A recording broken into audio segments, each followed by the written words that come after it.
Бізде Toyota Camry 30, көлемі 2/4.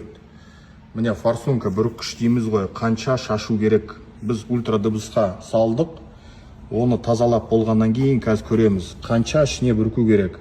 Ол уақытына байланысты. Біз 3 миллисекунд қоямыз. Міне 3 миллисекунд уақыты.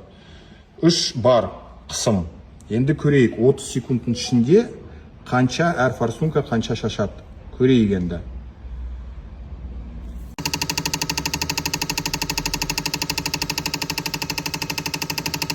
Міне 3 миллисекунд уақыт кетті. Қысым бізде бір қалпында тұр, 3 бар. Енді 30 секунд қараймыз. 30 секундтың ішінде Camry 2/4 қанша шашу керек. Енді біздің стендімізде қазір тағы 5 секунд. Тазаланған форсунка 30 секунд тоқтатамыз.